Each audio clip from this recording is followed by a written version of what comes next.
Happy days, folks! This is Soul with your weekly guide to Shadowlands 9.1. We're on week 34 of the expansion, and let's get started with some hotfixes.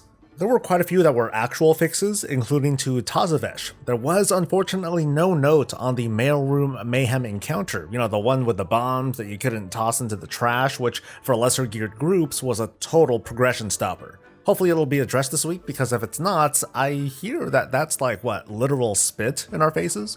Over in the Sanctum of Domination raid, Sylvanas' enrage timer has been increased. That is, it's now set to what it's supposed to be, according to Blizzard, and the quest to defeat her now awards 1500 anima. Not bad. The cap on catalog research, the currency in Korthia, has been entirely lifted, allowing players to wrap up with impunity, at least outside of whatever diminishing returns from relic drops are in effect. The Carriage Crusher event in the northern part of Korthia that takes you to the Maw is a lot more lucrative now, with it now dropping relics and anima on top of the original award of Stygia. And in Torghast, the part time has been made to be a little bit more forgiving on smaller floors. The biggest things coming this week include the mythic version of Sanctum of Domination opening, and with it, the Race to Beat limit. There are bound to be a bunch of streams from each of the Race to World First participants, as well as a sort of official commentary stream, I guess, to talk over everything. Although my favorite person to watch during the race is none other than Max, who acts as Limit's coach and 21st raid member with a pretty chill vibe, and he has dogs. You can't really go wrong with that.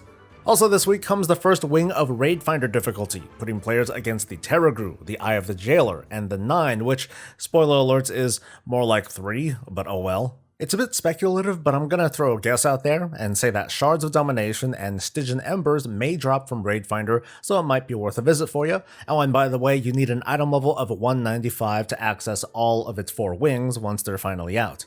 Time Walking is also dropping this week, starring Boarlords of Paymore. Yeah, seriously, people said that. Even the trash talk was weak back then, right? Anyway, stuff there drops item level 184 gear, but the better prize comes from turning in the weekly event quest and scoring some normal raid gear, maybe a piece with domination sockets. As far as I can tell, anything on the loot table is fair game, but it's a different story over at the Vault. Let's take a quick look.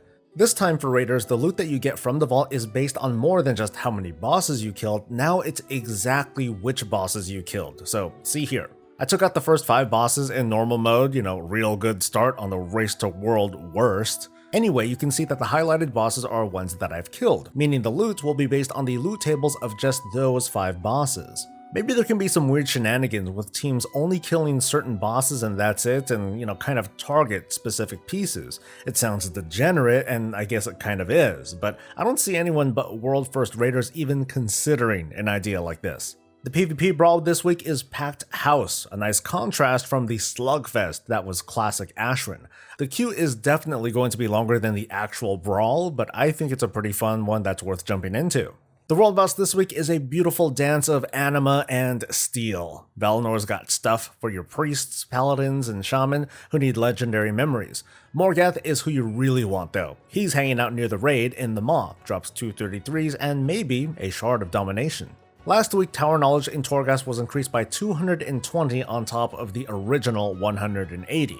I speculate that we'll see another 220 more knowledge added this coming week. If you've been saving up, this gives a chance to make Torghast much easier by either reducing the number of torments there are or increasing the number of blessings that you get. It's really your call though. Meanwhile, we expect at least Layer 11 to be available this week, but I wouldn't be surprised if Layer 12 also opened up too, just like how Layer 8 opened up in the second week of Season 1. 750 Valor was available this past week, so it stands to reason that the season cap will go up to 1500 this week. I'm sure a bunch of folk took on the new Tormented affix head on, despite the Tyrannical affix, but this week is Fortified. I'll be interested to see how people rethink their anima power choices depending on the fixes. And now off to Covenant Land. This week the Renown cap has been raised to 48. Renown 46 will get you another Soulbind row and will raise the maximum item level of World Quest rewards. It's kinda meh for mains, but long term this is going to be great for gearing up alts who can't just buy the item level 200 gear that's starting to flood the auction house. Renown 47 will bring us another chapter of the new Covenant campaign and will add an extra anima token to Elite World Quests. So what this means is that you might want to consider not doing the World Boss or any other Elite World Quest until you get to 47 this week. That way, for example, the World Boss will give 500 anima. And Renown 48 will round out the new rows for all 3 of your soulbinds and give to you a legendary memory specific to your covenant. There are way too many to cover in this guide, but I advise you to just take a look at your adventure guide under powers to see what memory you'll get and what slots you'll be able to craft them into. For those of you who've been keeping an eye out on the PTR, look carefully at the tooltips because there were some last minute changes. I will at least cover the new soulbind traits though, and we'll start with the Kyrian and the good old Pelagos. Oh, and a reminder, the trait on the left is linked to an endurance conduit, while the trait on the right is linked to a finesse conduit. Better Together basically gives you a small but constant mastery buff for you and one lucky person. It looks like you do need to be in a group for this to be effective though. Path of the Devoted acts as a damage reduction and speed protection proc that lasts for 5 seconds and can occur every 30 seconds. I think this will be great for initial flag carrying defense that requires just a little bit more thought on when to press your immunity or speed boost button so you don't waste this buff. Moving on to Mechanicos, Soul Glow Spectrometer gives a cycling increase to your damage or healing to a target, and this refreshes every 15 seconds. It seems complicated, but really it's a pretty simple passive if you ask me. Reactive Retrofitting is sort of the same as the other trait, only this time it's mostly for tanks. It gives the user 2 bubbles, one for magic damage, one for physical, that from testing it seems to have an independent cooldown. There's not a lot of control to be had with this particular trait, but piled with all sorts of other defensives and trinkets, the Shard of Domination and the Rune Ward, you can be extremely self-sufficient and give healers tons of breathing room. Let's check out the Necrolords and see what they've got. Starting with Marileth, Viscous Trail drops a puddle if you get snared, and it snares targets that run into it. It's not bad, but it's not so great either if you happen to be chased by ranged. Undulating Maneuvers gives you a kind of stagger while you're above 80% health, but it only staggers 5% of damage taken. It doesn't sound very impactful at all, unfortunately, and I hope that this gets a bit of a buff to feel cooler. Hermir has Carving Eye, and I think this one's pretty interesting. It gives a chunk of mastery, basically when engaging a target at high health. It's good for ad fights and Mythic Plus if high mastery gives you some good DPS increases. Waking Bone Breastplate is a pretty monstrous tank buff, I think. It grants 15% bonus health when engaging 3 or more enemies. If you leave range or they die, the buff lingers for 5 seconds, giving you just enough time in case you have an opportunity to get close to more mobs. Now onto the Night Fae and Naya. Called Shot gives a speed buff whenever you crit and has a pretty high uptime. It's nice and straightforward. Survivor's Rally is a very nice defensive that restores some life and increases healing taken with a mere 1 minute cooldown. Corraine has Warkai Ambush, which makes enemies that you interrupt or disorient deal less damage. I think that this should last more than 10 seconds though, considering that the enemy might be spending a few precious seconds doing nothing anyway.